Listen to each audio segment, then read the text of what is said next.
Había una vez una mujer que no tenía nada, y eso la hizo libre. No fue de golpe.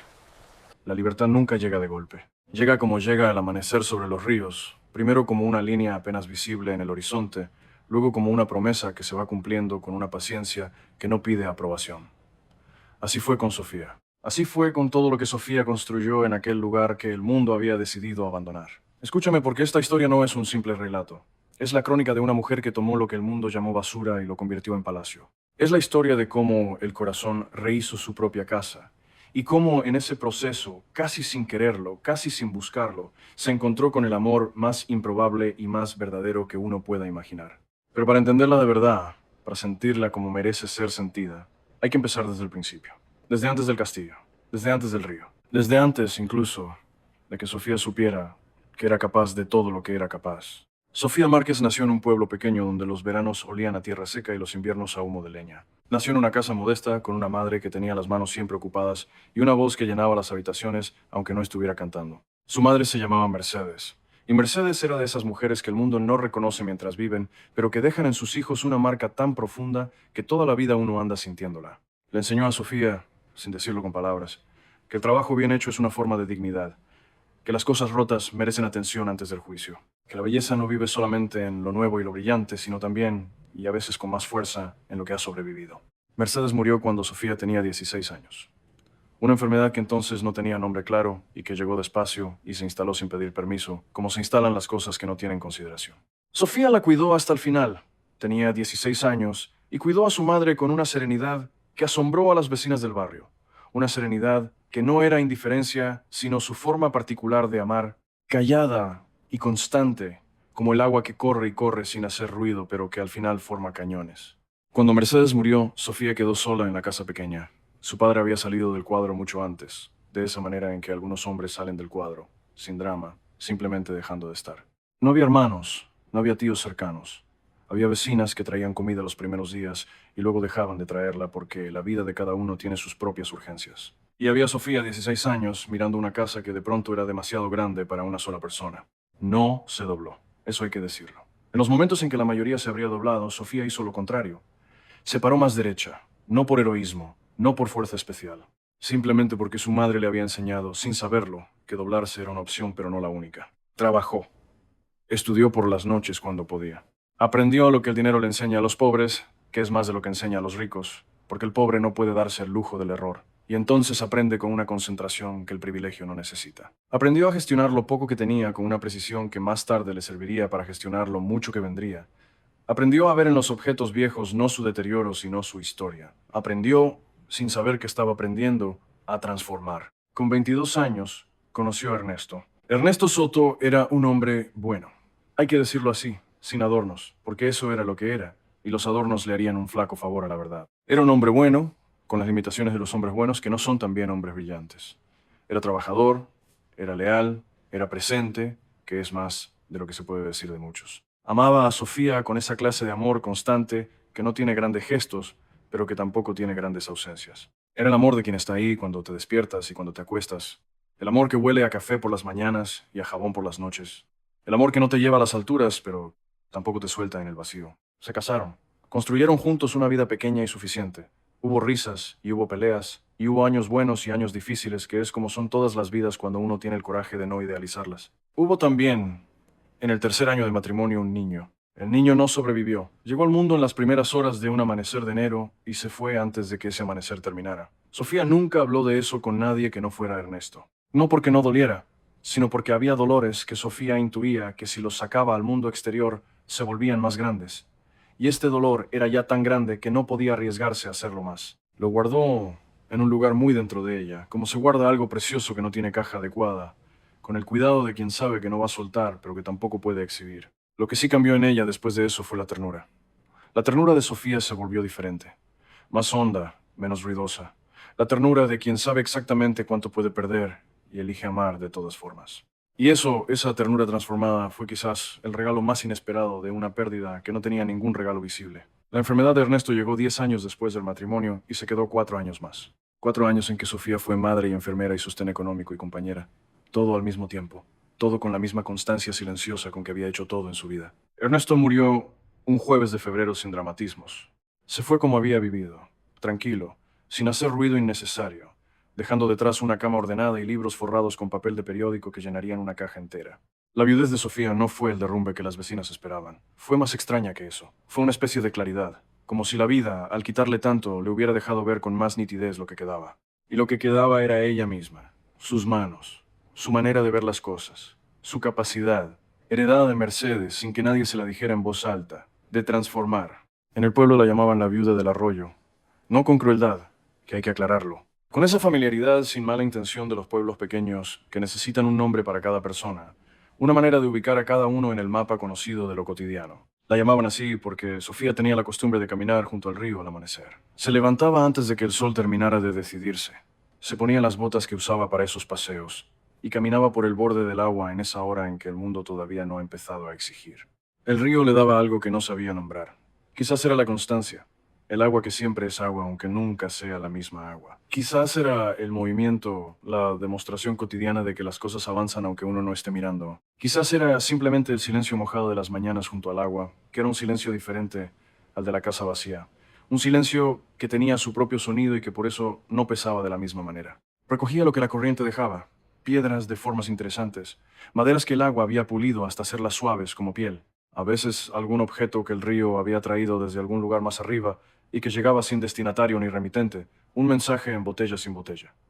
Las vecinas pensaban que era una excentricidad de viuda. Sofía no lo explicaba porque lo que sentía junto al río era de esas cosas que no mejoran al ser explicadas. Fue un amanecer de octubre cuando don Aurelio Pereda la encontró junto al río. Don Aurelio era el tipo de hombre que el mundo ya no fabrica mucho. Un hombre de palabra que había aprendido de su padre, que las deudas se pagan aunque nadie las reclame, que el honor no es decoración, sino estructura. Buscaba a Sofía porque había llegado el momento de saldar una deuda que venía del padre de Ernesto. Una historia de favores y préstamos y palabras dadas que los papeles nunca terminaron de formalizar, pero que existía tan realmente como cualquier contrato firmado. Lo que tenía disponible para saldarla era la casa al borde del río. Todos en el pueblo la conocían. La conocían como se conocen las cosas que dan un poco de miedo sin razón clara. Era una vivienda rota, paredes cuarteadas como tierra seca en verano, tejas faltantes como dientes en una boca vieja, ventanas con esa opacidad de los ojos que ya no esperan nada. A su alrededor crecían los olmos viejos como jueces que habían visto demasiado. La maleza había reclamado el patio y el sendero y los escalones. Los niños la señalaban en sus juegos de valentía. Las madres les decían que no se acercaran. Don Aurelio se lo ofreció con honestidad, que era su única manera de ofrecer cosas. Le dijo que entendía que no era un regalo, sino un problema. Le dijo que si quería otra cosa, que lo pensaran juntos. Le dijo todo lo que había que decir. Sofía escuchó. Miró el río un momento. Luego miró a don Aurelio. Acepto, dijo. Don Aurelio asintió. Sacó del bolsillo interior de su chaqueta una llave. Era grande, de esas llaves que ya no se hacen, con el ojo ornamentado por algún herrero antiguo que había puesto más cuidado del estrictamente necesario. Estaba cubierta de óxido. Sofía la sostuvo con las dos manos. La sopesó. El metal debajo del óxido era sólido. Ella lo notó porque tenía el tipo de manos que notan esas cosas. Gracias, dijo simplemente. Las vecinas hablarían durante días. Que Sofía Márquez había aceptado un lastre. Que la viudez la había afectado más de lo que parecía. Que iba a ser una mujer sola con una ruina así. Sofía escuchó los comentarios con la ecuanimidad de quien ha aprendido que la gente habla de lo que no entiende porque hablar es la forma más económica de relacionarse con lo desconocido. ¿No se defendió? ¿No explicó? Esa noche limpió la llave con un trapo húmedo hasta que el metal brilló y la colgó en un clavo junto a la puerta de su casa. No durmió bien, pero no fue angustia, fue excitación. Una excitación que no había sentido en mucho tiempo, que había olvidado que existía, y que regresó como regresa el olor de la lluvia antes de que llueva, anunciándose inevitable. Al amanecer fue al río como siempre, pero caminó más lejos que de costumbre hasta el lugar donde el cauce giraba y desde donde se veía la silueta de la casa en la distancia. El sol salía desde el otro lado y la luz llegaba de frente dibujando la casa en contraluz. Desde esa distancia y con esa luz, los defectos no se veían. Lo que se veía era la forma, la proporción, las posibilidades. Sofía Márquez no era arquitecta ni diseñadora ni nada que viniera con un título, pero tenía algo que a veces vale más que los títulos, la capacidad de ver lo que algo puede ser, no solo lo que es. Y lo que esa casa podía ser, vista desde el borde del río en ese amanecer de octubre, era mucho. Era más de lo que ella misma sabía decirse todavía. Volvió a su casa. Preparó su desayuno de siempre, café con leche y pan con mantequilla. Se sentó a la mesa donde Ernesto había desayunado durante 10 años y comenzó a hacer una lista. La lista era práctica, no romántica. Materiales, trabajos urgentes, cosas que podía hacer sola, cosas que necesitaban ayuda, costos aproximados, formas posibles de conseguir lo que no tenía. Era la lista de alguien que entiende que los sueños se construyen con presupuesto y esfuerzo, no solo con ganas. Eso Sofía lo sabía de los años cuidando a Ernesto, cuando el dinero escaseaba y las ganas sobraban, pero no alcanzaban para pagar los remedios. Terminó la lista. La dobló. Se la guardó en el bolsillo del delantal. Y al día siguiente, con las manos vacías y la llave en el bolsillo, fue a la casa. El primer día fue solo de mirar. Entró por la puerta que se dio con un quejido que resonó en todos los cuartos vacíos y caminó despacio por cada habitación. No tocó nada todavía, solo miró, con la misma atención con que miraba el río por las mañanas, dejando que las cosas hablaran antes de intervenir. La casa tenía 4 habitaciones, una cocina, un corredor que rodeaba un patio interior y detrás, un espacio que había sido jardín y que ahora era un reino de hierbas silvestres. El techo tenía problemas en 3 puntos concretos que Sofía identificó siguiendo las manchas de humedad, con la lógica de quien sabe que el agua siempre dice la verdad. Las paredes, en su mayoría, estaban intactas debajo de la suciedad. El suelo era de baldosas de barro cocido, muchas rotas, pero el patrón todavía legible, todavía hermoso donde el tiempo no había llegado. Se detuvo en la habitación más grande. La luz entraba por una ventana cuya madera estaba tan hinchada que no cerraba del todo, y ese rayo de luz caía exactamente en el centro del cuarto, iluminando el polvo que flotaba en el aire como si el aire mismo estuviera pensando. Sofía miró ese polvo luminoso un momento largo. Aquí, dijo en voz alta, sin saber del todo a quién. El sonido de su propia voz en ese cuarto vacío la sorprendió. Hacía tiempo que no hablaba en voz alta cuando estaba sola. Hacía tiempo que no había nada que valiera la pena decir en voz alta cuando no había nadie escuchando. Pero la casa escuchó, al menos así lo sintió Sofía. Y esa sensación fue lo que necesitó para empezar. En la esquina del corredor, en el único rincón donde el techo había resistido mejor que en el resto, quedaba algo que nadie más habría notado. Un perfume. No era fuerte, no era el tipo de olor que uno detecta al entrar. Era más sutil que eso, más honesto. El perfume de flores puestas en un jarrón hace muchos años, y que el tiempo había convertido en algo diferente. Algo entre el recuerdo y la esencia, como si el lugar guardara en ese rincón la última promesa que alguien había hecho antes de irse. Una promesa sin terminar. Eso era la casa. Sofía lo supo en ese momento, y lo supo para siempre. La limpieza fue el primer acto. Y la limpieza fue una revelación. Porque debajo de los años de abandono, debajo del polvo y la mugre y la vegetación que había entrado por las rendijas, había cosas que el tiempo había guardado con más cuidado del que parecía. En la pared de la que había sido la cocina, detrás de lo que fue una alacena, aparecieron azulejos pintados a mano, flores y pájaros de colores que alguien había puesto con una alegría que el tiempo no había borrado del todo. En el corredor había una viga de madera de roble, oscura y sólida como el carácter de ciertas personas, que resonaba cuando Sofía la golpeaba con los nudillos como un instrumento en el que nadie había tocado en décadas. Y luego, bajo el suelo de una habitación, cuando levantó una baldosa rota para ver qué había debajo, lo encontró. Un mosaico, pequeñas teselas de colores que formaban un patrón geométrico, romano. Supo más tarde cuando alguien que entendía de esas cosas lo vio. Pero antes de saber lo que era, antes de que ningún experto le diera un nombre y una fecha, Sofía simplemente se sentó en el suelo de tierra junto al mosaico descubierto y lo miró. Alguien lo había hecho aquí. Alguien había puesto esas pequeñas piezas de colores en ese suelo con una paciencia y un cuidado que iban mucho más allá de lo práctico. Alguien había querido que este lugar fuera hermoso. Había funcionado. Siglos después, bajo el abandono, la belleza seguía ahí. Sofía se quedó sentada junto al mosaico un tiempo que no supo medir.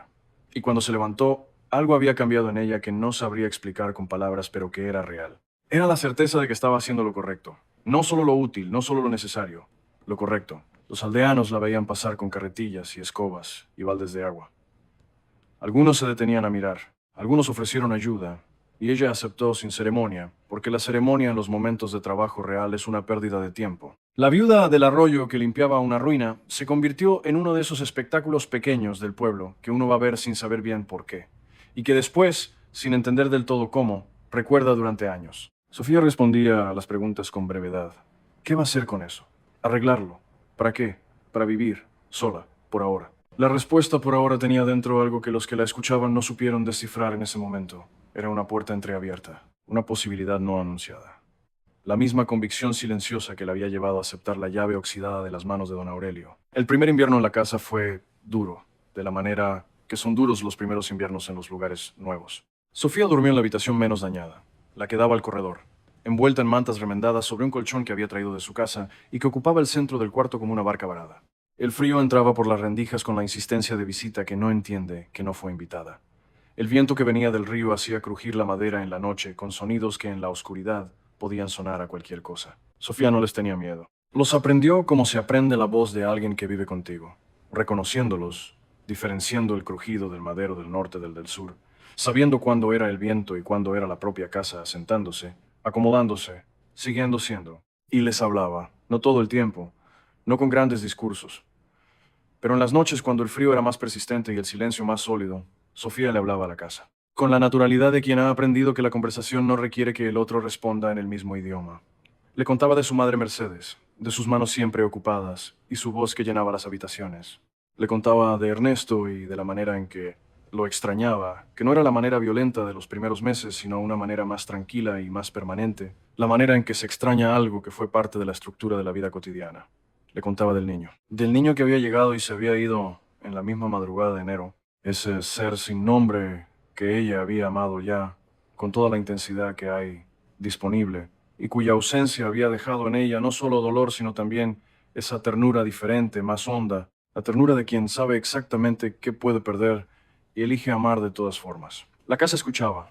Sofía lo sabía de la manera en que se saben las cosas sin demostración. Los ladrillos, las vigas, la tierra debajo del suelo de baldosas guardaban memoria. Ese era el tipo de lugar que guarda lo que se le confía. Y Sofía le confió las cosas más guardadas en esas noches de invierno.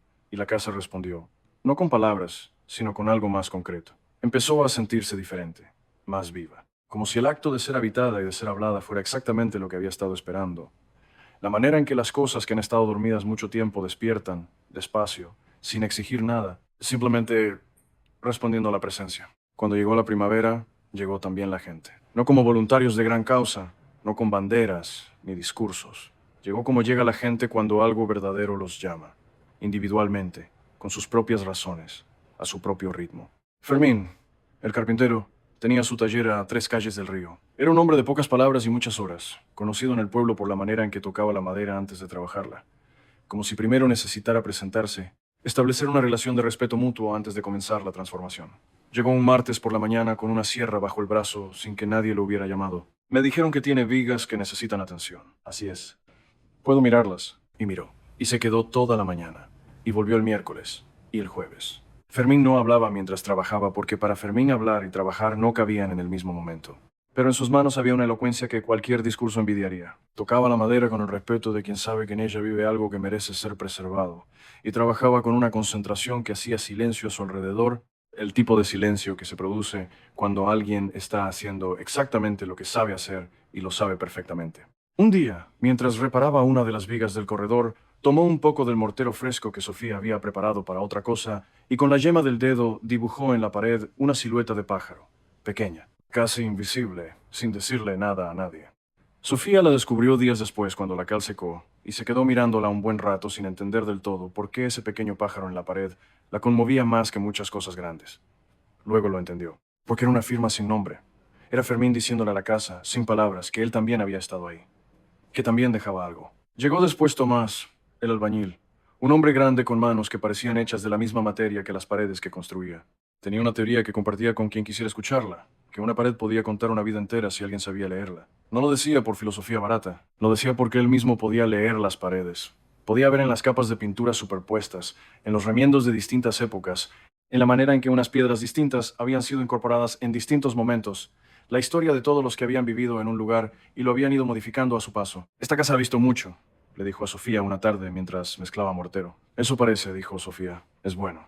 Las casas que han visto mucho son más fuertes que las nuevas. Ya saben qué aguantar. Sofía pensó en eso durante días. Llegó también Remedios, la vecina del callejón.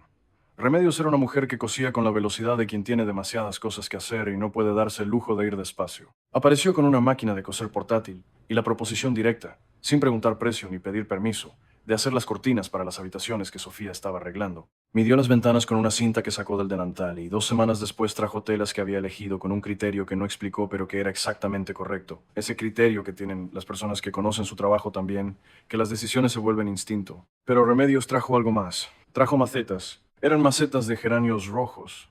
Esos geranios que no piden mucho y que dan mucho, que en los balcones y en los corrales y en las ventanas de los pueblos llevan siglos, siendo la primera señal de que alguien decidió que un lugar merecía un poco de belleza. Remedios las puso en los balcones del corredor sin preguntar, con la autoridad de quien sabe que está haciendo lo correcto. Y esos geranios rojos cambiaron el aliento del lugar de una manera que ninguna cantidad de pintura nueva habría logrado. Transformaron la casa de un sitio donde se trabajaba en un sitio donde se vivía. Esa diferencia, que puede parecer pequeña, no lo era. Cada persona que llegó dejó algo que iba más allá del trabajo técnico. Fermín dejó el pájaro en el mortero. Tomás dejó en las paredes del corredor una manera de leer las capas, de entender que cada mancha y cada remiendo era un capítulo de una historia que no terminaba nunca, sino que se añadía. Remedios dejó los geranios y también la costumbre de regar cada tarde, que siguió haciendo incluso cuando ya no era técnicamente su responsabilidad. Simplemente porque había adoptado esas macetas como propias y las cosas que uno adopta como propias se cuidan aunque nadie lo pida. Y Sofía dejaba en cada rincón que restauraba algo de sí misma. En la habitación del mosaico romano, que decidió dejar a la vista levantando todas las baldosas rotas y limpiando cada tesela con un cepillo de dientes durante semanas, dejó su paciencia. En la cocina, donde instaló una alacena rescatada de un granero vecino y la pintó del azul del mar aunque nunca hubiera visto el mar, dejó su atrevimiento. En el corredor donde colgó espejos de diferentes tamaños que encontró en mercados de segunda mano, dejó su placer por la luz multiplicada. La casa fue cambiando de voz. Primero lo notó Sofía, que la escuchaba crujir de manera diferente, con menos queja y más asentamiento. Luego lo notaron los que venían a trabajar, que empezaron a quedarse más tiempo del necesario, a tomar el café de las mañanas sentados en el corredor en lugar de llevárselo para tomarlo en otra parte. Luego lo notó el pueblo. El pueblo tardó más en notar, que es como siempre, pero cuando notó, lo hizo de la manera definitiva que tienen los pueblos para notar las cosas, empezando a hablar de ello de otra manera. Ya no era la casa abandonada. Ya no era la ruina que la viuda había aceptado por ingenuidad. Era otra cosa. Algo que no tenían todavía el nombre exacto, pero la dirección del sentimiento había cambiado, y eso era suficiente. El naranjo lo trajo Sofía desde la casa de su infancia, que seguía en pie aunque nadie viviera en ella, en un cubo de tierra que cargó en el coche prestado durante 2 horas de camino. Era un árbol joven, un retoño del que había estado cuando ella era niña, brotado sin que nadie lo pidiera como brotan los retoños, con esa insistencia de la vida que no necesita permiso. Lo plantó en el centro del patio interior, en la tierra que había enriquecido con meses de trabajo, con ese cuidado de quien sabe que está plantando algo para el tiempo largo, no para el inmediato. El día que el naranjo floreció por primera vez, Sofía estaba sola en el patio. Las flores eran pequeñas y blancas y olían de una manera que no tiene nombre exacto en ningún idioma, pero que todos reconocen. Ese olor que va directo a algún lugar adentro donde viven las memorias más antiguas, las que no son todavía palabras, sino sensaciones puras. Sofía las miró. Fue a buscar a Remedios, que estaba en la cocina revisando unas cortinas. Ven, le dijo. ¿Qué pasa? Ven y mira. Y Remedios vino y miró. Y sin que ninguna de las dos dijera nada, se pusieron a llorar. No de tristeza, de esa emoción que no tiene nombre preciso, pero que reconocemos porque la hemos sentido en los momentos en que algo se cumple. Cuando algo que sembramos sin certeza de que fuera a crecer, resulta que creció. Eso fue la primera fiesta de la casa. Dos mujeres llorando en silencio frente a un naranjo en flor en el patio de una casa que había sido ruina y que estaba convirtiéndose en otra cosa. La gente del pueblo comenzó a llamarla el Castillo del Arroyo. Primero en susurro, con una media sonrisa que era mezcla de afecto e ironía. Después con más afecto y menos ironía. Después simplemente con afecto. Era un nombre que la casa se había ganado, no por pretensión, sino por haber llegado a ser, lenta y honestamente.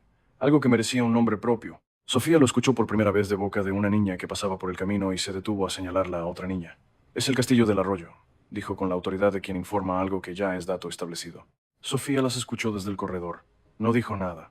Sonrió para sí misma y siguió lo que estaba haciendo. El Castillo del Arroyo no le desagradaba. Mateo Verdugo llegó al pueblo un lunes de mayo. Llegó de la manera en que llegan los que no anuncian su llegada porque no están seguros de cuánto tiempo van a quedarse, con una maleta mediana y varias carteras de cuero llenas de papeles y carpetas en el asiento trasero de un coche que había visto mejores tiempos pero que funcionaba. Era un hombre de 45 años, de estatura mediana, con las manos largas de quien dibuja mucho y una manera de caminar que era deliberada sin ser afectada. La manera de caminar de alguien que mira lo que tiene delante antes de avanzar. Era arquitecto. Eso lo supo el pueblo antes de que él lo dijera. Porque los pueblos tienen sus maneras de saber las cosas antes de que se digan. Venía de la ciudad, eso también se supo pronto. Y había venido por la casa, eso fue lo que hizo correr los rumores más rápido. Que venía a comprarla, que tenía respaldo de inversores. Que quería convertirla en hotel, en negocio, en algo que requería capital que Sofía no tenía. Que la viuda del Arroyo iba a tener que ceder lo que había construido, porque así funciona el mundo. Que los que tienen dinero siempre terminan quedándose con las cosas, que los que no tienen dinero construyeron con trabajo. Sofía escuchó los rumores con la misma ecuanimidad con que escuchaba todos los rumores, que era ninguna. No fue a buscarlo. No se preparó para ninguna conversación de defensa. Siguió trabajando en la casa, en ese momento pintando el cuarto que llamaba internamente la sala de las voces. Un nombre que no había dicho en voz alta a nadie, pero que tenía en la cabeza con toda claridad. Mateo la encontró del único modo en que podía encontrarla, yendo a buscarla. Siguió las indicaciones de la posadera del hostal hasta el camino junto al río. Tomó ese camino bordeando el agua y a cierta distancia vio la casa. Se detuvo. Fue una parada involuntaria, de esas que hace el cuerpo cuando la mente procesa algo que no esperaba. Mateo había diseñado edificios en 3 países. Había restaurado palacios y rehabilitado barrios enteros. Había estudiado la arquitectura de culturas que habían muerto hace siglos y había entendido, a través de todo ese estudio y todo ese trabajo, que hay ciertos principios que trascienden el tiempo y la geografía, principios que tienen que ver con la relación entre el espacio y la luz, con la manera en que un lugar puede contener la vida humana sin asfixiarla, con la diferencia entre una estructura y un hogar. La casa de Sofía tenía todos esos principios. No porque alguien con formación técnica los hubiera aplicado, sino porque alguien con intuición verdadera los había sentido y seguido, sin saber que tenían nombre, guiada por algo que iba más hondo que el conocimiento teórico. Mateo miró la casa desde el camino durante un tiempo que no calculó. Luego siguió hacia ella. Sofía estaba en el corredor cuando lo escuchó llegar. Tenía las mangas enrolladas y una mancha de pintura en la mejilla derecha que no sabía que tenía. Miró al hombre que se acercaba por el sendero y esperó sin moverse, sin preparar nada. «Buenos días», dijo él cuando llegó al umbral. «Me llamo Mateo Verdugo. Soy arquitecto». «Buenos días», respondió Sofía.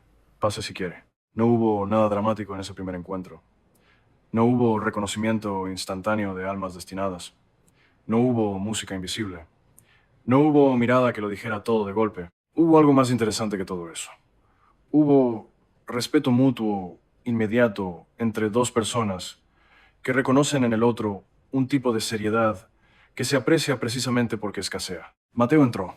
Miró la casa como la había mirado desde el camino, con esa atención total que tienen los que han aprendido a leer los espacios. No fue protocolar su recorrido. Se detuvo donde le pareció. Tocó lo que quiso tocar. Se agachó a ver el mosaico romano que Sofía había dejado a la vista. Lo estudió con la concentración de quien reconoce algo que merece ser reconocido. Miró las vigas del corredor con los mismos ojos que Fermín había usado para trabajarlas. Sofía lo dejó mirar sin interrumpir. Le ofreció café y él aceptó, y se sentaron en el corredor con las tazas entre las manos, y la tarde empezando a alargar la sombra sobre el patio del Naranjo. ¿Viene a comprarla?, preguntó Sofía directamente. Porque era el tipo de persona que va directa a lo que importa y no ve razón para rodeos. No, dijo Mateo. Vine a conocerla. Hubo una pausa. Me habló de ella un colega que pasó por aquí el año pasado. Dijo que había visto algo interesante al borde del río, una restauración que valía la pena ver. No supe durante meses de qué hablaba exactamente hasta que me mandó unas fotos hace 3 semanas. ¿Fotos? ¿Quién tomó fotos? Fermín. Las tomó para mostrarle a su hijo que trabaja en el extranjero. Sofía procesó eso. Fermín nunca le había dicho que tomaba fotos. Fermín era un hombre que hacía cosas sin anunciarlas. El pájaro en el mortero. Las fotos. Era coherente que hubiera documentado su trabajo así, calladamente, para enseñárselo a alguien que amaba. ¿Y qué vio en las fotos que lo trajo hasta aquí?, preguntó Sofía. Mateo miró su taza. Luego la miró a ella. El respeto con el que está hecha, dijo. No dijo que era extraordinaria. No dijo que era única. No usó ninguna de las palabras que los elogios usan cuando quieren impresionar. Dijo respeto. Y Sofía entendió exactamente qué quería decir, porque era la palabra que ella misma habría usado para describir lo que había intentado hacer. Conversaron hasta que la tarde se fue y trajo el comienzo de la noche. Hablaron de la casa, de los materiales, de las decisiones que Sofía había tomado y por qué. Mateo hacía preguntas que demostraban que había escuchado la respuesta anterior. El tipo de preguntas que se hacen cuando uno genuinamente quiere entender y no solo demostrar que sabe. Sofía respondía con la precisión de quien conoce cada centímetro de lo que ha construido y ha pensado en ello lo suficiente como para explicarlo con claridad. En algún momento de esa conversación, el tema dejó de ser solo la casa. Fue natural, casi imperceptible. Hablaron de la viga que Fermín había encontrado con una grieta que resultó ser más antigua que la propia casa, y de lo que eso decía sobre el tiempo y la memoria. Hablaron de por qué alguien en algún momento había cubierto el mosaico romano con baldosas baratas, y de la pregunta más amplia que eso planteaba: ¿qué hace que la gente oculte la belleza que heredó? Hablaron de la diferencia entre restaurar y reconstruir, de la ética de intervenir en algo que tiene historia propia y que por tanto pertenece a más personas que solo a quien tiene el título de propiedad. Y de ahí, sin que ninguno lo buscara, llegaron a hablar de la memoria, de cómo los lugares guardan lo que la gente que los habita no puede cargar al irse, de qué se pierde cuando se destruye un lugar que ha contenido vidas humanas, de si esa pérdida importa en términos de lo que podemos medir o si importa solo en términos de lo que sentimos, y si esa diferencia dice algo sobre la validez de lo que sentimos. Mateo hablaba de eso con la melancolía específica de alguien que ha visto muchos lugares destruidos en nombre del progreso y que no ha encontrado todavía la manera de hacer las paces con esa destrucción. Su trabajo requería en muchas ocasiones colaborar con el demoler para construir de nuevo, y había aprendido a separar lo técnicamente correcto de lo que le dolía como persona. Pero la separación nunca había sido limpia del todo. Sofía lo escuchó con esa atención suya que era visible como una forma de quietud. Y cuando él terminó, dijo algo que Mateo guardó, y que mucho después, cuando ya podía hablar de ello, con la distancia de los años, dijo que había sido la primera frase que le hizo entender que esa mujer era diferente. Lo que no se puede salvar se puede al menos recordar bien, dijo Sofía. Y recordar bien también es una forma de respeto. Mateo se quedó en el pueblo, no indefinidamente de inmediato. Primero se quedó 3 días porque había cosas que quería ver con más calma. Luego se quedó una semana porque surgieron conversaciones que no habían terminado.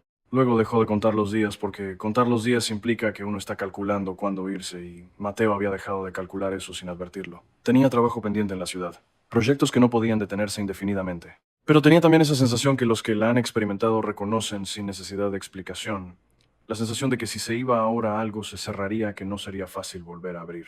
Y Mateo era un hombre que había aprendido a reconocer los momentos en que la vida le ofrecía algo que no iba a volver a ofrecer exactamente igual. Se hospedó en el hostal del pueblo las primeras semanas. Luego, cuando quedó claro que su estadía no tenía plazo visible, Sofía le ofreció la habitación grande que todavía no tenía uso definido, la que daba al río, una renta simbólica. Un acuerdo al que llegan las personas que no quieren que el dinero ensucie lo que están construyendo, pero que entienden que la ausencia total de acuerdo económico crea otro tipo de incomodidad. Mateo aceptó. Trajo sus cosas del hostal en 2 viajes a pie. Las carteras de cuero llenas de papeles, la maleta que seguía sin deshacer del todo, y una planta de cactus que había comprado en el mercado del sábado, porque le pareció que su habitación necesitaba algo vivo. Cuando la planta apareció en el alféizar de la ventana que daba al río, Sofía la vio desde el corredor y sonrió. Era pequeña y un poco ridícula para el tamaño de la ventana. Era también exactamente lo que la habitación necesitaba. Trabajaron juntos desde el principio, no porque nadie lo propusiera formalmente. Comenzaron a coincidir en las conversaciones sobre lo que faltaba, sobre lo que la casa podía llegar a ser.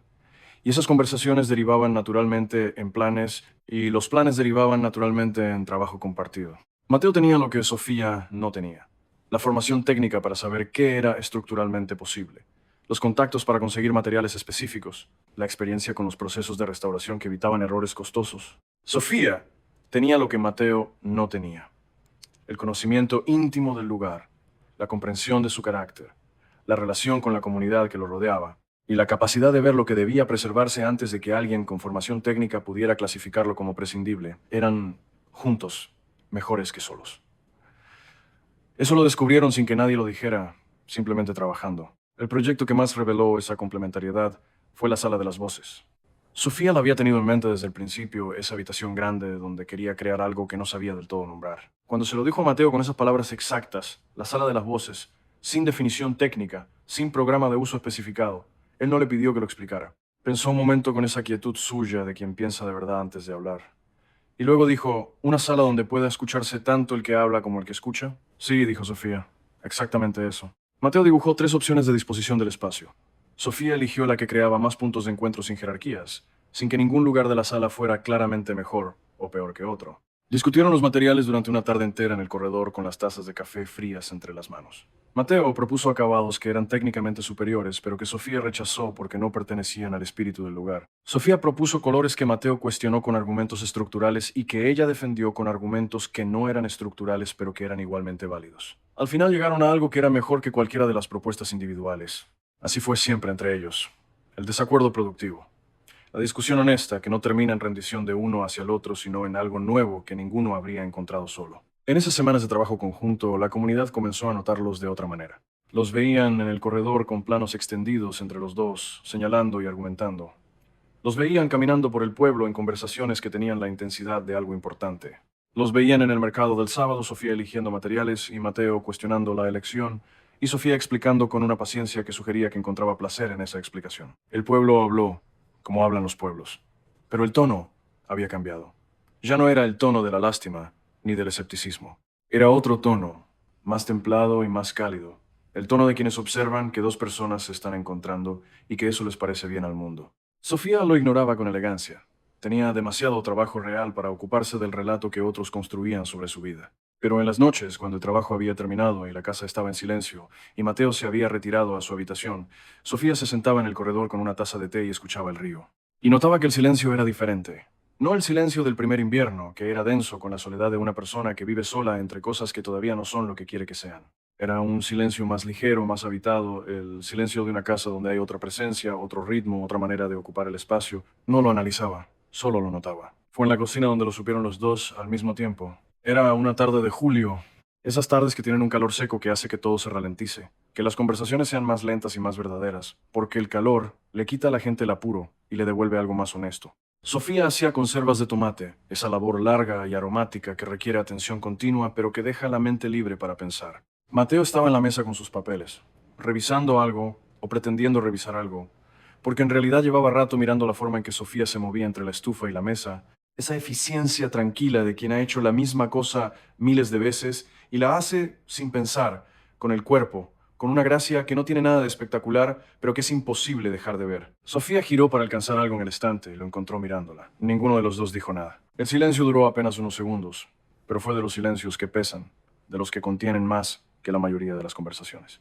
El tipo de silencio que se produce cuando dos personas están viendo exactamente la misma cosa al mismo tiempo y las dos lo saben. Luego Sofía volvió a sus tomates y Mateo volvió a sus papeles. Pero algo había cambiado de nombre en la habitación.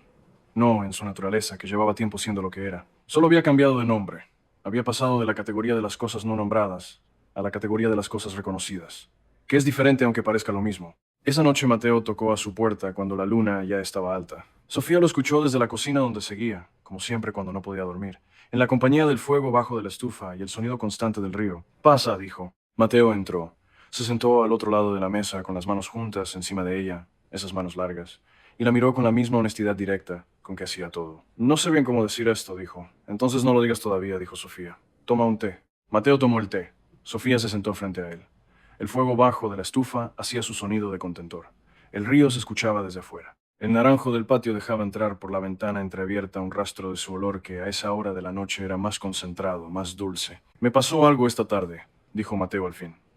Algo que no es nuevo, pero que esta tarde fue imposible ignorar. A mí también, dijo Sofía. Silencio. ¿Qué hacemos con eso?, preguntó él. Sofía pensó antes de responder que era siempre su manera. Seguir trabajando, dijo al fin, y ver qué pasa. Mateo asintió. Era una respuesta exactamente correcta. No era romanticismo de película. No era declaración dramática con promesas que el tiempo no ha podido todavía validar. Era la propuesta de alguien que ha aprendido que las cosas importantes se prueban con el tiempo y con el trabajo, no con las palabras que se dicen en una noche mientras el río corre afuera. Y siguieron trabajando. El trabajo cambió. No en su forma, que siguió siendo igualmente rigurosa. Cambió en su temperatura, en ese elemento adicional que tienen las cosas cuando la persona con quien las haces ya no es solo compañero, sino también algo más. Algo que no tiene todavía nombre exacto, pero que se siente en la forma en que el espacio entre dos personas se vuelve consciente de sí mismo. Mateo empezó a notar cosas de Sofía que antes veía, pero no nombraba. La manera en que fruncía los labios cuando algo no le salía como quería. La costumbre de ponerse el pelo detrás de la oreja derecha antes de comenzar a hablar de algo que le importaba. La risa que tenía dos versiones, la social cortés, y la otra, la que salía cuando algo la sorprendía de verdad, más ruidosa y más breve y absolutamente sin cálculo. Sofía notaba de Mateo cosas que antes veía, pero no nombraba. La manera en que tocaba los planos con los dedos mientras explicaba algo, como si el dibujo necesitara también confirmación táctil. La concentración que ponía en escuchar, visible como una quietud que se instalaba en él y que hacía sentir a quien hablaba que era la única persona en el mundo. La ternura que mostraba con las cosas pequeñas, los pájaros que venían al corredor, la planta de cactus que revisaba cada mañana, el modo en que doblaba sus borradores viejos para guardarlos, aunque nadie los fuera a usar de nuevo. Hubo una conversación semanas después de la noche en la cocina, en la que Mateo le contó algo que no contaba fácilmente. Le contó de su madre. Una mujer que cosía mapas en las noches, que era la manera que tenía Mateo de decir que su madre tenía la costumbre de quedarse despierta cuando todos dormían, sentada bajo la lámpara de la cocina, cosiendo las telas con patrones que eran sus propias versiones de los lugares que amaba, los lugares reales convertidos en geometría de hilo, una manera de poseer lo que no se puede poseer, de conservar lo que el tiempo va a llevarse, de todas formas. Le contó de su padre, que era un hombre que amaba a su familia de la única manera que sabía, que no siempre era la manera reconocible como amor, pero que lo era, y que Mateo había tardado muchos años en entender y en agradecer. Le contó de una mujer en la ciudad, de años juntos que habían sido buenos en partes y difíciles en otras, de una separación que fue honesta y limpia, y que dejó en él una cicatriz que ya no dolía, pero que estaba, del tamaño y la forma exactos de lo que se pierde cuando algo que funcionó durante mucho tiempo deja de funcionar. Le contó todo eso sin pedir compasión, sin esperar que Sofía le dijera que no era así, o que todo había valido la pena. Lo contó porque era verdad y porque Sofía era el tipo de persona con quien la verdad se podía decir sin que la distorsionara. Sofía lo escuchó con esa atención que tenía para las cosas que importaban, sin interrumpir, sin resolver antes de tiempo, dejando que las palabras ocuparan su espacio, que es el único respeto real que se le puede dar a lo que alguien dice cuando dice algo verdadero. Cuando Mateo terminó, hubo un silencio. Luego Sofía dijo algo que él guardó para siempre. Dijo, los proyectos sin alma se construyen cuando uno ha olvidado para qué sirve el espacio. El espacio sirve para que las personas puedan ser. Mateo la miró. Tardó un momento en responder. Eso es lo que me faltaba saber, dijo al fin. No era una declaración de amor en los términos en que las películas muestran las declaraciones de amor. Era algo más verdadero que eso. Era el reconocimiento de que alguien te ha dado algo que necesitabas sin que tú lo pidieras, sin que supieras que lo necesitabas hasta el momento exacto en que lo recibiste. Y Sofía, que había tenido también sus historias y sus dolores y sus años de aprender sola lo que la vida solo enseña a solas, entendía exactamente lo que Mateo quería decir, porque ella también lo había sentido. La manera en que su propia manera de ver se había vuelto más nítida desde que Mateo estaba ahí para mirar con ella. El amor entre ellos tenía la textura del trabajo que hacían juntos. Tenía los roces del desacuerdo, que eran frecuentes porque los dos tenían opiniones formadas, y la cortesía del silencio no era el estilo de ninguno. Tenía las horas largas de hacer algo difícil en compañía de alguien que también sabe hacerlo, que es un placer diferente y más profundo que hacerlo solo o que hacerlo con alguien que no sabe. Tenía los momentos de decir esto está mal y volver a empezar sin que el vínculo se resintiera, porque los dos habían aprendido que la corrección honesta no es ataque sino una forma de cuidado. Tenía sus silencios buenos. En las noches de invierno junto al fuego, a veces pasaba una hora sin que ninguno dijera nada, y esa hora no era vacía sino plena, como una habitación bien amueblada donde no hace falta añadir más. Tenía sus rituales pequeños, el café de la mañana en el corredor cuando el tiempo lo permitía, la costumbre de Mateo de dejar sobre la mesa de Sofía algún objeto que había encontrado y que creía que a ella le iba a interesar. Una piedra de forma particular, una hoja con un patrón de nervios que repetía cierta geometría que aparecía también en el mosaico romano. La costumbre de Sofía de preparar el té de Mateo sin que él lo pidiera cuando lo veía llegar con esa expresión específica de cansancio que tenía cuando había pasado muchas horas en los planos. Era ese tipo de amor. El que conoce las expresiones específicas de cansancio del otro. El que prepara lo que hace falta antes de que se pida. El que no necesita gestos grandes porque está hecho enteramente de gestos pequeños que se acumulan y que juntos son más que cualquier gran gesto podría ser. La comunidad siguió construyendo con ellos. No porque nadie lo hubiera planificado, no porque existiera un comité o una asamblea formal. Fue orgánico, como son las cosas que crecen por su propio peso cuando el suelo es el correcto. Jacinto el herrero tenía su taller en la entrada del pueblo, una fragua con olor a metal caliente y agua fría que los niños del barrio conocían de memoria porque pasaban por delante cuando iban a la escuela. Era un hombre silencioso, como son silenciosos los que trabajan con el fuego, que exige concentración y no tolera la distracción. Un día apareció en el castillo con un boceto que había hecho por su cuenta, sin que nadie se lo pidiera, sin que nadie lo sugiriera.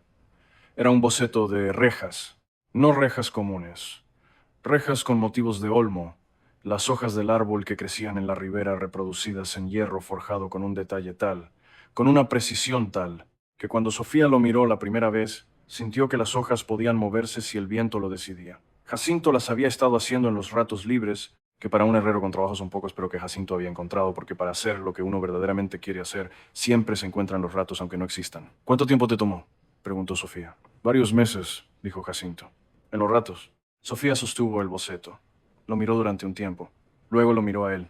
En su expresión había algo que era reconocimiento. La manera en que uno mira a alguien cuando entiende que esa persona ha dado algo que viene de adentro y que por tanto vale más que lo que podría pagarse. Las ponemos en el balcón del corredor, dijo. Las rejas fueron al balcón del corredor donde el olmo real crecía cerca, donde en ciertos momentos del día la brisa las hacía sonar con un sonido suave que era como el sonido que podría tener un árbol si los árboles tuvieran voz de metal. Elena, la maestra del pueblo, llevaba 30 años enseñando en la escuela pequeña. Era una mujer que había visto pasar suficientes generaciones como para haber dejado de sorprenderse con facilidad y que guardaba en su memoria una colección de momentos y personas que formaban el tejido real de ese pueblo, la historia que no aparece en los documentos oficiales, pero que es la que importa. Elena bordó cortinas para la sala de las voces. No eran cortinas decorativas en el sentido de adorno, eran cortinas narrativas. En el lino del color de la arena, bordó con hilo de colores el río en distintas épocas del año. El río en invierno con su corriente más oscura y más silenciosa. El río en primavera desbordado y generoso. El río en el verano seco con sus piedras a la vista. El río en otoño con las hojas caídas de los olmos flotando en la superficie como barcos pequeños que no van a ningún lado pero que tampoco tienen prisa. Cuando Elena llegó con las cortinas enrolladas en un paquete grande, Sofía y Mateo las desplegaron juntos en el corredor. Se quedaron los tres mirándolas durante un tiempo que nadie midió, y lo que los tres vieron fue algo que nadie había encargado y que nadie habría podido imaginar exactamente así, pero que era perfectamente correcto de una manera que iba más allá de la estética. Los niños del pueblo empezaron a venir los sábados por la mañana. Fue gradual. Como son graduales las cosas que no tienen un origen declarado. Comenzó con dos niños que vivían cerca del río y que se acercaron un sábado a mirar lo que se estaba haciendo, con esa curiosidad directa que tienen los niños que todavía no han aprendido que es de mala educación mirar. Sofía los invitó a entrar. Les enseñó cómo se mezclaba el mortero. Les permitió poner unas piedras en el muro del patio que estaba siendo reconstruido. A la semana siguiente vinieron 4. A la semana después, 8. Se convirtió en costumbre. Los niños venían, ayudaban en lo que podían, aprendían lo que se podía enseñar. Mateo les explicaba por qué un arco distribuye el peso. Sofía les enseñaba a reconocer si una madera estaba sana o comprometida. Fermín cuando estaba mostraba las herramientas y cómo usarlas con respeto, que era para él la enseñanza más importante de todas. Entre esos niños había uno que se llamaba Lucas. Era un niño callado que observaba más que participaba. De esos que parecen estar procesando más de lo que muestran, y que cuando hablan lo hacen con una seriedad que le pone peso a cada palabra. Un sábado se acercó a Sofía con algo en la mano cerrada. Para la casa, dijo, y abrió la mano. Era una piedra del río, de forma ovalada y perfectamente plana, del color gris con vetas de cuarzo que la hacían brillar cuando la luz le llegaba de cierta manera. Una piedra que el río había pulido durante años, quizás durante décadas, con la paciencia que tienen los ríos para las cosas que deciden perfeccionar. Sofía la sostuvo, la miró. «Qué hermosa», dijo. «La colocamos juntos». Preparó un pequeño lecho de mortero en la base de la columna rescatada que estaba en el corredor. Esa columna de piedra que había llegado de una demolición y que Sofía había traído porque le pareció que merecía seguir siendo. Y con Lucas mirando con esa concentración suya de quien sabe que esto es importante, colocó la piedra en el mortero y la presionó suavemente hasta que quedó firme. La piedra de Lucas estuvo ahí siempre después de ese día, pequeña, casi invisible para quien no supiera mirar. Pero ahí, en la base de la columna, junto a la puerta del corredor, la primera piedra que un niño trajo de voluntad propia para un lugar que estaba aprendiendo a ser de todos, fue en esa misma época, cuando llegaron los problemas. Y los problemas llegaron como llegan siempre, disfrazados de interés legítimo, con papeles en orden y palabras que suenan razonables. Eran dos hombres de la ciudad, hermanos, aunque no se parecían en nada. Habían identificado el terreno al borde del río como potencialmente valioso para un proyecto de turismo rural, bungalows con vista al agua. Eso era el plan. El río, la vista, la ubicación, los números cuadraban. Y la casa que Sofía había restaurado era, desde su perspectiva, simplemente un obstáculo de valor sentimental que podía compensarse económicamente con una oferta suficientemente generosa. Llegaron un martes con sus trajes y sus carpetas, y esa manera de hablar que calibra las palabras para que todo suene inevitable, como si la decisión ya estuviera tomada y la conversación fuera solo un trámite administrativo. Le ofrecieron a Sofía una cantidad que era, en términos de mercado, superior al valor que cualquier tasador habría dado a la propiedad. Sofía los escuchó. Les ofreció café, que aceptaron. Los dejó terminar de hablar. Luego les dijo que no. Lo dijo con la misma sencillez con que había tomado la llave oxidada de manos de don Aurelio, sin drama ni discurso. La decisión estaba tomada desde antes de que ellos terminaran de hablar. Desde antes quizás de que llegaran, porque algunas cosas se saben de esa manera. Los hombres no se fueron convencidos. Ese tipo de personas nunca se convencen el primer no. Regresaron con una oferta mayor, luego con abogados, luego con argumentos sobre rezonificación y derechos de desarrollo y otros términos técnicos que tenían el efecto de hacer que la conversación pareciera más complicada de lo que era. Sofía los escuchó cada vez, y cada vez les dijo que no. Apareció también el viejo acreedor, un hombre de mala memoria que creía recordar una deuda que el padre de don Aurelio había tenido con su padre, una historia de papeles ambiguos y recuerdos convenientes. Su argumento jurídico era débil, pero su presencia era incómoda. Y la incomodidad tiene su propio peso cuando uno tiene que gastar energía en defender lo que debería estar gastando en construir. Mateo, cuando se enteró de todo, fue a buscar a Sofía con una expresión que ella no le había visto antes. Una expresión que combinaba preocupación genuina con algo más, con la necesidad de hacer algo concreto, de aplicar lo que sabía a un problema que lo afectaba como si fuera propio, porque para él ya era propio. Necesitamos documentar todo, dijo. Cada intervención, cada material, cada decisión histórica. Si esto llega a un proceso legal, la documentación es lo que vale. ¿Crees que puede llegar a eso? No lo sé. Pero prefiero que estemos preparados. Se sentaron los dos esa noche y trabajaron hasta las 2 de la mañana organizando la documentación de todo lo que se había hecho desde el principio. Mateo sabía qué documentar y cómo. Tenía la experiencia de haber navegado procesos legales relacionados con propiedades históricas. Sofía recordaba cada decisión con una precisión que lo sorprendió. Cada material, cada fecha aproximada, la razón detrás de cada elección. En algún momento de esa noche larga, mientras los papeles se multiplicaban sobre la mesa, Mateo la miró y dijo algo que Sofía no esperaba. Conté las horas que le he dedicado a esto desde que llegué, dijo. No para presentarte una factura, para decirte que suma más de lo que me ha ocupado cualquier proyecto remunerado en los últimos 5 años. Y que no me pesa. Me pesa haber tardado tanto en encontrar algo que me importara así. Sofía levantó la vista de los papeles. Mateo la miraba con esa honestidad directa que era su manera de ser cuando dejaba de lado la cortesía profesional. A mí me pesa lo mismo, dijo Sofía. Que tardara tanto. No fue el primer beso esa noche, ni la primera declaración formal de amor.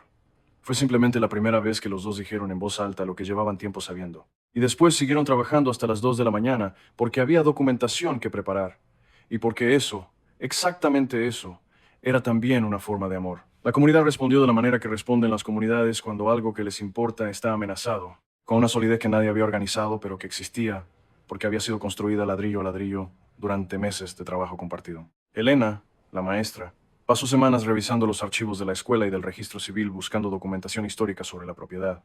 Los encontró. Cartas, registros de impuestos que mostraban continuidad de posesión. Un documento de donación de la primera mitad del siglo anterior que cambiaba completamente la historia que el viejo acreedor quería contar. Fermín fue a hablar con el alcalde.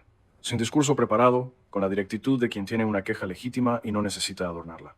Le dijo que lo que se estaba construyendo al borde del río era algo que el pueblo necesitaba, que no era la propiedad privada de nadie, sino un lugar que pertenecía a todos los que habían puesto algo en él, y que eso merecía protección de parte de quien tenía el deber de protegerlo. Tomás habló con los obreros del pueblo y del pueblo siguiente, y de esas conversaciones salió una lista de firmas que decían que la casa era parte del patrimonio local, que debía preservarse, que la comunidad se oponía a cualquier proceso que amenazara su continuidad. Y los niños llegaron con flores. Nadie los organizó, nadie les dijo que fueran. Simplemente llegaron un martes por la mañana con flores del campo y flores de los jardines de sus casas y flores compradas en el mercado con el dinero de sus alcancías y las pusieron en la puerta del castillo del arroyo en una procesión silenciosa que no tenía liturgia ni protocolo, pero que tenía una dignidad que ninguna liturgia habría mejorado. Los hombres de traje estaban dentro reunidos con sus papeles y sus argumentos. Los vieron llegar desde la ventana. Los niños con sus flores. Lucas adelante con un ramo de margaritas silvestres que había recogido en el borde del río, en el lugar donde el cauce giraba y desde donde se veía la silueta de la casa. Los hombres de traje no supieron qué decir, porque no hay argumento jurídico que sirva contra flores traídas por niños de voluntad propia. La resolución llegó de la manera en que llegan las resoluciones cuando la verdad está bien documentada y la comunidad está unida. El juez que revisó el caso lo desestimó basándose en la documentación histórica que Elena había encontrado. Los especuladores intentaron una apelación y la abandonaron meses después porque el coste legal superaba el beneficio potencial. El viejo acreedor retiró su reclamación cuando quedó claro que sus papeles no sostenían lo que él creía que sostenían. El castillo del arroyo quedó en pie. Sofía lo supo no cuando llegó la resolución del juez, sino el día siguiente, cuando fue al río a caminar como siempre, antes del amanecer, con las botas de siempre y el silencio de siempre. Y el río le pareció que sonaba diferente, más cantarín, más resuelto, como si el agua también hubiera estado esperando el resultado y ahora pudiera seguir con lo suyo sin esa tensión que se siente en los cuerpos y en los lugares cuando algo importante está sin resolver. Sofía se rió de ese pensamiento. Se rió sola junto al río en la mañana temprana cuando todavía no había nadie en el camino. Hacía tiempo que no se reía sola de esa manera, esa risa ligera de quien ha soltado algo que estaba cargando. Mateo estaba en el corredor cuando volvió. Tenía café listo y los planos de la siguiente fase extendidos en la mesa. La miró.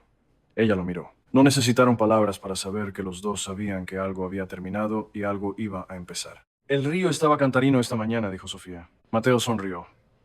Bien, la biblioteca fue la siguiente. La idea había nacido de Lucas, aunque no exactamente de una propuesta formal. Había sido de una pregunta simple, con la lógica implacable que tienen los niños cuando preguntan cosas que los adultos han dejado de cuestionarse. Un sábado se había acercado a Sofía y había dicho, ¿hay libros en la casa? Algunos, había respondido Sofía.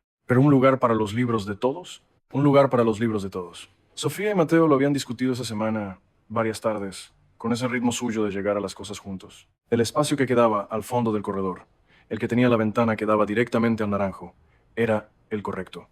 Era suficientemente grande. Tenía la luz adecuada. Y tenía algo que Sofía no sabía nombrar, pero que Mateo articuló cuando ella lo describió. El carácter de un lugar donde uno puede quedarse. Construyeron los estantes con madera que trajo Fermín.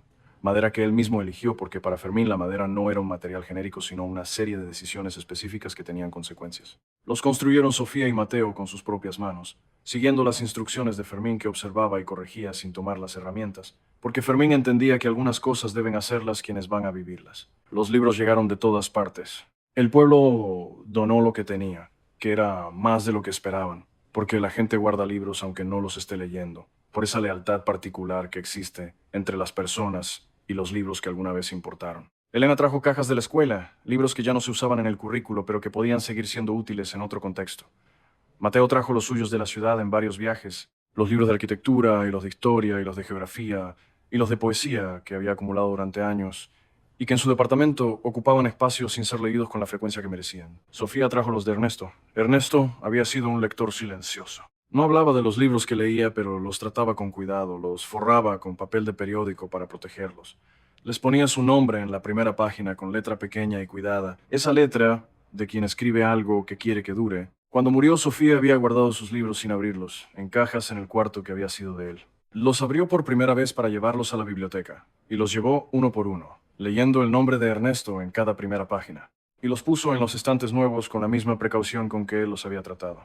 El nombre de Ernesto, en su letra pequeña y cuidada, en la primera página de cada uno de sus libros, entre los libros de Elena y los libros de Mateo y los libros donados por el pueblo, como si siguiera participando, como si los muertos que amamos siguieran siendo parte de lo que construimos después de perderlos, que es exactamente lo que son. El domingo que abrieron la biblioteca no hubo ceremonia. Sofía abrió la puerta y el pueblo entró. Fue así de simple.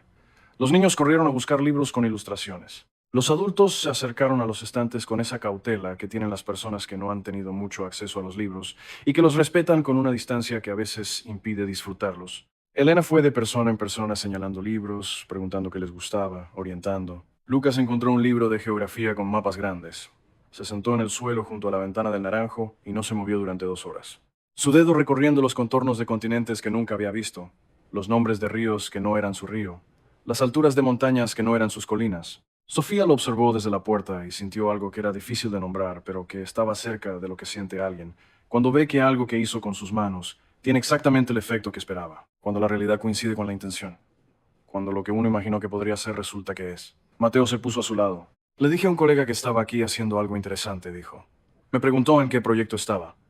No supe cómo explicarle que no era exactamente un proyecto. ¿Y qué es? Mateo miró la biblioteca, los niños, a Elena moviéndose entre los estantes, la piedra de Lucas en la base de la columna del corredor, el naranjo a través de la ventana. Es vivir, dijo. Simplemente vivir. Sofía asintió. Era exactamente eso. Era lo que la casa había prometido desde el principio, desde el primer día que Sofía la había recorrido en silencio buscando lo que quedaba debajo del abandono. No era un proyecto. Era un lugar donde las personas podían ser. Y eso era todo lo que había querido hacer. La propuesta de matrimonio llegó de la manera en que llegaban todas las cosas importantes entre Sofía y Mateo, sin ceremonia previa, en un momento ordinario que de repente no era ordinario. Era una tarde de noviembre con esa luz baja y dorada que hace que todo parezca un poco más solemne de lo que es, como si la luz de noviembre supiera que el año está terminando y quisiera darle a lo que queda una calidad especial. Estaban en la sala de las voces, revisando los planos de una intervención que habían estado discutiendo durante semanas. Sofía había señalado algo en el papel. Mateo había respondido sobre la distribución de la carga. Y de repente ninguno de los dos estaba mirando el papel. Sofía lo miraba a él, Mateo la miraba a ella. No hubo preámbulo. Me gustaría que esto fuera para siempre, dijo Mateo. No como promesa de que siempre va a ser fácil. Como decisión de que siempre va a ser juntos. Sofía no respondió inmediatamente. El fuego bajo de la estufa hacía su sonido de contentor. El río se escuchaba desde afuera con su constancia de siempre. El naranjo del patio dejaba entrar por la ventana entreabierta un rastro de su olor, que en ese momento de la tarde era exactamente lo que ese momento necesitaba. Ya lo es, dijo Sofía al fin, pero está bien decirlo en voz alta. La boda fue en primavera, en el patio interior, debajo del naranjo, que para entonces había florecido 3 veces ya, y que tenía en su tronco ciertos nudos que hablaban de los inviernos que había atravesado y que lo habían hecho más él mismo en lugar de menos. Flores reales, había dicho Sofía cuando hablaron de la fecha. Quiero flores reales y no flores de floristería, que es distinto. ¿Qué importa? El pueblo vino entero, o casi, que es como vienen los pueblos a las cosas que sienten importantes, con esa solidaridad colectiva que no necesita ser convocada formalmente, porque surge sola cuando la ocasión lo merece. Elena habló del río. Habló de cómo el agua que pasa sigue siendo el mismo río, aunque nunca sea la misma agua, y de cómo eso era lo más parecido que había encontrado a una descripción honesta de lo que es el amor que dura. Fermín trajo como regalo una silla que había hecho con madera de una de las vigas viejas que había reemplazado durante la restauración, la madera original de la casa, con la historia del lugar guardada en sus vetas. Lucas, que ya no era el niño callado de las mañanas de trabajo, pero que seguía siendo serio de la misma manera esencial, leyó un fragmento de un libro sobre puentes. No hubo discurso de Sofía y Mateo. Simplemente estuvieron ahí debajo del naranjo con las manos unidas, mirando a la gente que había llegado y la casa que habían construido y el río que se oía desde detrás de los muros. Constante, generoso. Cuando alguien le preguntó a Sofía después qué había sentido en ese momento, ella respondió con honestidad que era toda ella, que había sentido que el lugar sabía lo que estaba pasando, que la casa lo sabía, que las vigas de Fermín y las cortinas de Elena y las rejas de Jacinto y el mosaico romano y el naranjo y la piedra de Lucas en la base de la columna, todo lo sabía. Que ese era el tipo de momento para el que un lugar así había sido construido. No para guardarse, sino para darse, para ser el escenario de las cosas que la vida tiene de verdadero. Hubo después de eso un periodo de tiempo que Sofía y Mateo recordarían siempre como el de los años del taller. El taller había sido idea de Mateo, desarrollada con Sofía durante semanas de conversación hasta que tomó la forma exacta que los dos podían reconocer como correcta. Un espacio con mesas largas y luz abundante y herramientas en las paredes ordenadas por tamaño y tipo, el tipo de orden que invita a usar y no a preservar como se preservan los museos, para enseñar lo que Fermín había enseñado sin saberlo en todos esos meses de trabajo compartido. Que trabajar con las manos es una forma de conocimiento que no tiene sustituto, que el cuerpo aprende cosas que la cabeza no puede aprender sola. Vinieron los niños del sábado, los de siempre y los nuevos. Vinieron también adultos, que era más raro y más significativo. Adultos que habían pasado la vida haciendo cosas con sus manos en sus trabajos, pero que nunca habían tenido la oportunidad de hacer algo con intención propia, de elegir qué forma dar a algo, de empezar por el principio sin que nadie les dijera cuál tenía que ser el resultado. Esos adultos llegaban con una timidez que Sofía reconocía, porque era la timidez de quien no está acostumbrado a ser principiante. Y salían con algo diferente en los ojos. Algo que era mezcla de orgullo y de sorpresa, la sorpresa de descubrir que uno puede hacer cosas que no sabía que podía hacer. Mateo les enseñaba la relación entre el dibujo y la construcción, que para él era fundamental, la capacidad de imaginar en el espacio y de trasladar esa imaginación a algo físico que otra persona pudiera habitar. Sofía les enseñaba a mirar los materiales, a escuchar lo que un trozo de madera o una piedra o un pedazo de tela tiene que decir sobre cómo quiere ser trabajado. Era un espacio que crecía, no en tamaño sino en densidad, en la cantidad de historias que contenía. Cada persona que pasaba por él dejaba algo, aunque no supiera que lo estaba dejando. Un patrón aprendido. Una pregunta que llevó a otra pregunta. Una manera de hacer una junta que alguien enseñó a alguien y que ese alguien enseñó a otro. Hubo un invierno que fue difícil de una manera diferente a como habían sido difíciles los otros inviernos. Un amigo de Mateo, Rodrigo, que lo conocía desde los años de estudio y que había sido testigo de todo su camino, cayó enfermo de una enfermedad que llegó rápido y que no era negociable. Mateo fue a la ciudad durante semanas para estar con él. Sofía lo dejó ir con la comprensión de quien sabe que los afectos importantes tienen su propio horario y que tratar de coordinarlos con otros compromisos es una forma de no entenderlos. Mateo volvió cambiado.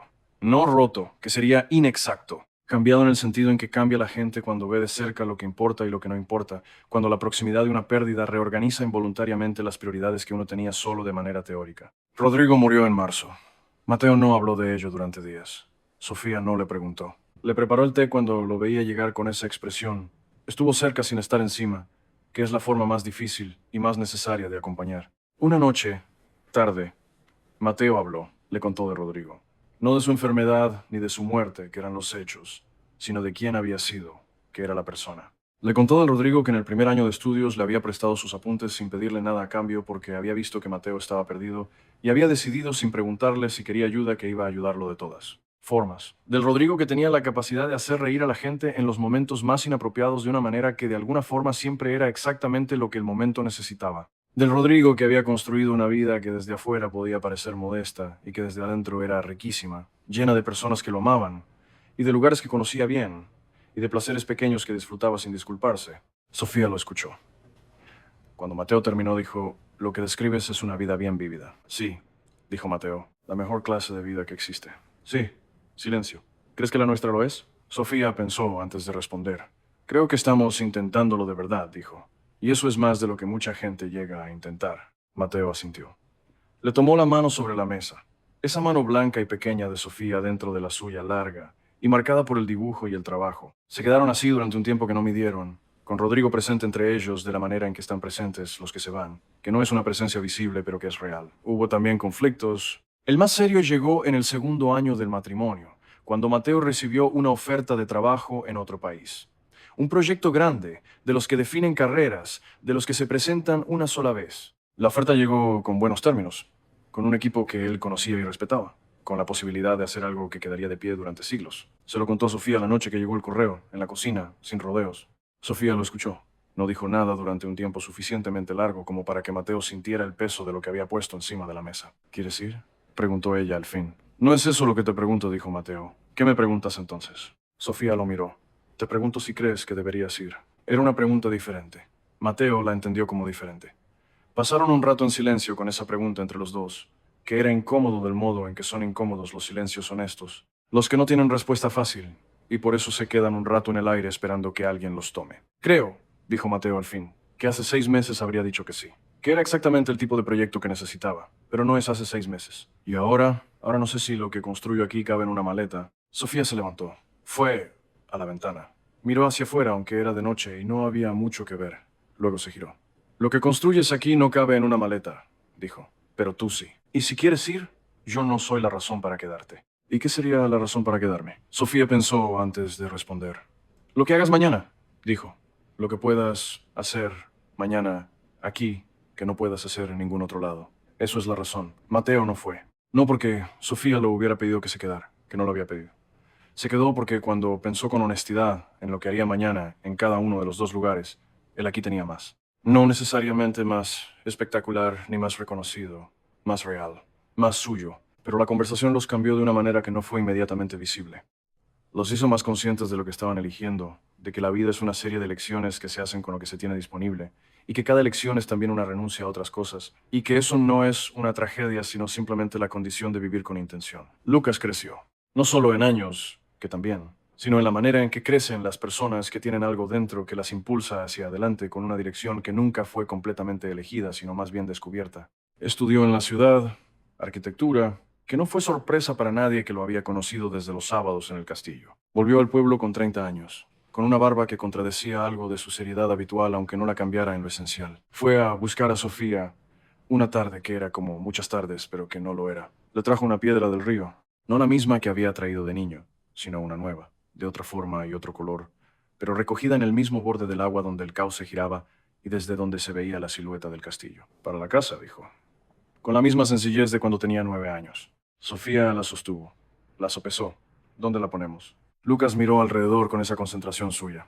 En la entrada, dijo, para que quien llegue la vea primero. Mateo preparó un pequeño nicho en la pared junto a la puerta, con mortero y cuidado. La piedra nueva fue a la entrada, junto a la puerta que se abría hacia adentro y hacia afuera, hacia quien llegaba y hacia quien partía. 2 piedras ahora, la de niño y la de adulto, la misma persona en 2 momentos distintos, los 2 momentos en el mismo lugar. Los años que siguieron fueron los de construir en el sentido más amplio. Construyeron el cuarto de huéspedes. Fue la respuesta a algo que Sofía había notado con el tiempo, que de vez en cuando llegaba alguien al pueblo que necesitaba un lugar, no un hotel, sino un lugar. Una mujer con 2 hijos pequeños en una situación que no era para explicar en el mercado, pero que era seria. Un hombre mayor que había venido a cerrar un asunto del pasado y que necesitó más tiempo del que esperaba para cerrarlo, porque los asuntos del pasado rara vez se cierran tan rápido como uno planifica. Una chica joven que había salido de donde venía sin saber exactamente a dónde iba, y que se quedó el tiempo que necesitó para saberlo. Para todos ellos el castillo tuvo espacio, no como institución con formularios, con la sencillez de quien abre una puerta porque tiene espacio y la persona que está afuera lo necesita, que es la única hospitalidad que vale realmente. Sofía nunca convirtió eso en sistema. Los sistemas terminan siendo más importantes que las personas a las que sirven. Lo dejó ser lo que era, una generosidad ejercida caso por caso, con el juicio que se gana después de haber visto muchas cosas y haber aprendido a leer las situaciones con honestidad. Las mujeres del pueblo, que habían sido las primeras en mirar a Sofía con mezcla de lástima y escepticismo, envejecieron a su lado. Algunas murieron. Las que quedaban la miraban de una manera que no necesitaba palabras, pero que era visible en las cosas concretas, en preguntarle su opinión, en incluirla sin que tuviera que pedir ser incluida. Remedios, la vecina del callejón que había traído los geranios y los había regado todos estos años, envejeció en su casa del callejón y tuvo al final una demencia suave que le fue quitando los nombres, pero no las costumbres. Siguió yendo al patio del castillo a regar los geranios, mucho después de que dejó de saber quién era Sofía ni qué lugar era ese, porque el cuerpo recordaba el camino y la mano recordaba el gesto, aunque la mente no recordara el contexto. Sofía la acompañaba en esos ratos, sin hablar mucho, simplemente estando, que era lo que había que hacer. Cuando Remedios murió, Sofía fue a su casa y trajo las macetas de geranios que quedaban, y las puso en los balcones del corredor junto a las que ya estaban. No lo explicó. No necesitaba explicarse. Fermín murió el año que el castillo cumplió 20 de su restauración. Murió de lo que muere la gente de su tipo, de haber trabajado toda la vida con honestidad y de que el cuerpo al final se agota, aunque la voluntad no haya pedido parar. Fue una muerte sin misterios, con su familia alrededor, en su propia cama, con las manos que habían hecho tanto reposando finalmente quietas. Sofía habló en el funeral. No había preparado lo que iba a decir porque no era su manera preparar esas cosas. Habló del pájaro en el mortero del corredor, que seguía ahí, que seguía siendo el primer pájaro que uno veía si sabía mirar. Dijo que eso era lo que quedaba de las personas buenas, no los monumentos que se les ponen, sino las marcas pequeñas que dejaron en los lugares donde trabajaron. Dijo que el trabajo de Fermín estaba en las vigas del castillo y en las vigas de la mitad de las casas del pueblo, y que eso era un tipo de eternidad que no necesitaba otro nombre para ser lo que era. Mateo, sentado a su lado, le tomó la mano cuando ella terminó de hablar. Los veranos trajeron con los años a gente que venía de más lejos, no turistas en el sentido de personas que pagan para ver cosas. Personas que habían escuchado de alguna manera que en ese lugar había algo que valía la pena ver, aunque no supieran exactamente qué. Artesanos que querían aprender de otros artesanos. Arquitectos jóvenes que querían ver cómo se restaura con respeto y sin miedo al tiempo. Escritores que buscaban un lugar donde el silencio tuviera calidad. Gente en transición, entre un capítulo y el siguiente, que necesitaba un suelo firme bajo los pies mientras encontraba el siguiente. Para todos ellos el castillo tenía algo. No siempre lo mismo, pero algo. Sofía tenía una teoría sobre eso que compartió con Mateo una tarde mientras regaban el naranjo juntos, que ya tenía unos cuantos años y ya producía naranjas que eran buenas, no extraordinarias, sino genuinamente buenas, de ese tipo de fruto que sabe a lo que prometió la flor. Los lugares que han sido construidos con atención, dijo Sofía, generan un tipo de atención en quienes los habitan, aunque sea por poco tiempo. La atención con que se puso cada piedra y se eligió cada color y se dispuso cada espacio se transmite de alguna manera al que entra. Vivir aunque sea un día en un lugar que fue hecho con cuidado hace algo en las personas. Mateo no podía probarlo como teoría arquitectónica, pero tenía la sospecha profunda de que era verdad. Y había algo más en esa teoría que Sofía no dijo, pero que Mateo entendía de todas formas. Que ella misma había sido construida con atención. Que las manos que habían hecho ese lugar habían sido formadas a su vez por alguien, por Mercedes, su madre con las manos siempre ocupadas y la voz que llenaba las habitaciones. Por Ernesto, con sus libros forrados con papel de periódico y su amor constante como el agua que corre sin hacer ruido. Por los años junto al río recogiendo lo que la corriente dejaba. Por el niño que había llegado y se había ido en la misma madrugada de enero y que le había enseñado que el amor más grande no necesita tiempo para ser completo. Todos esos maestros que ella había tenido, que ni siquiera habían sabido que lo eran, estaban en las paredes del castillo del arroyo, en la manera en que la luz entraba por las ventanas, en la temperatura del silencio de la biblioteca, en el perfume del naranjo que seguía siendo perfume aunque el árbol tuviera ya la autoridad de algo establecido. Hubo una noche, varios años después de la boda, que Sofía recordaría siempre como una de las que importan de verdad. Era tarde, una noche de verano en que el calor permanece en las piedras y el aire de afuera es solo un poco más fresco que el de adentro, pero suficientemente diferente para que valga la pena salir. Sofía y Mateo estaban en la terraza pequeña que habían construido encima de la sala de las voces, desde donde el río era audible y visible a la vez, el tramo de la curva iluminado por la luna llena, con esa luz que no es exactamente día ni exactamente noche, sino algo propio. Habían tenido un día difícil. No espectacular, no de los que uno cuenta y que quedan en la memoria como historias. Uno de esos días difíciles, pequeños, que son a veces más agotadores que los grandes porque están hechos de cosas menores que se acumulan. Un malentendido con alguien del pueblo, una decisión que habían tomado juntos y que resultó equivocada. El cansancio acumulado de años de trabajo, que no se va con una noche de sueño. Estaban callados los dos, con algo de ese peso todavía encima. Mateo miró el río durante un rato largo. Luego dijo, sin ningún contexto específico, sin que viniera de ninguna conversación anterior: ¿crees que hemos hecho suficiente? Era una pregunta que podía interpretarse de muchas maneras.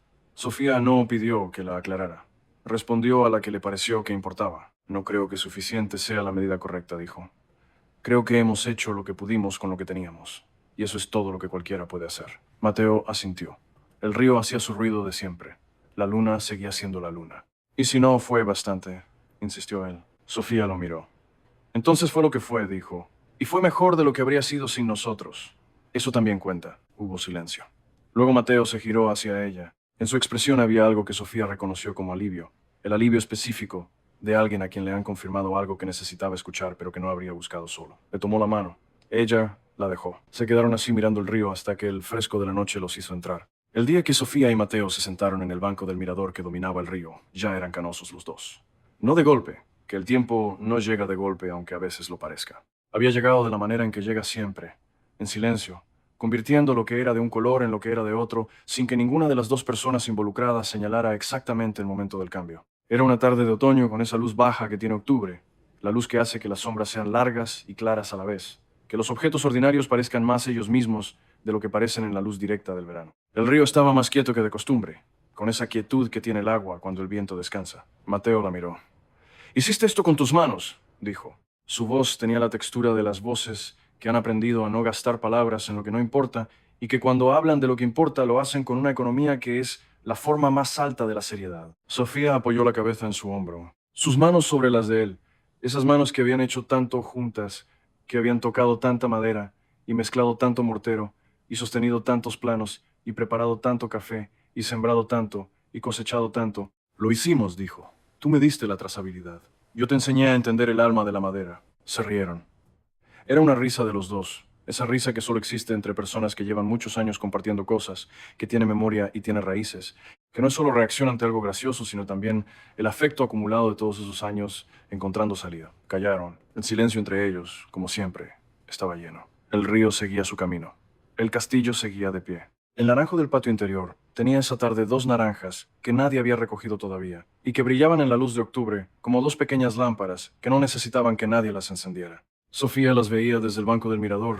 Pensaba en el día que había plantado ese árbol, en el cubo de tierra que había cargado 2 horas desde la casa de su infancia. Pensaba en la primera flor, en Remedios, y ella llorando sin explicación en el patio frente al árbol que había florecido.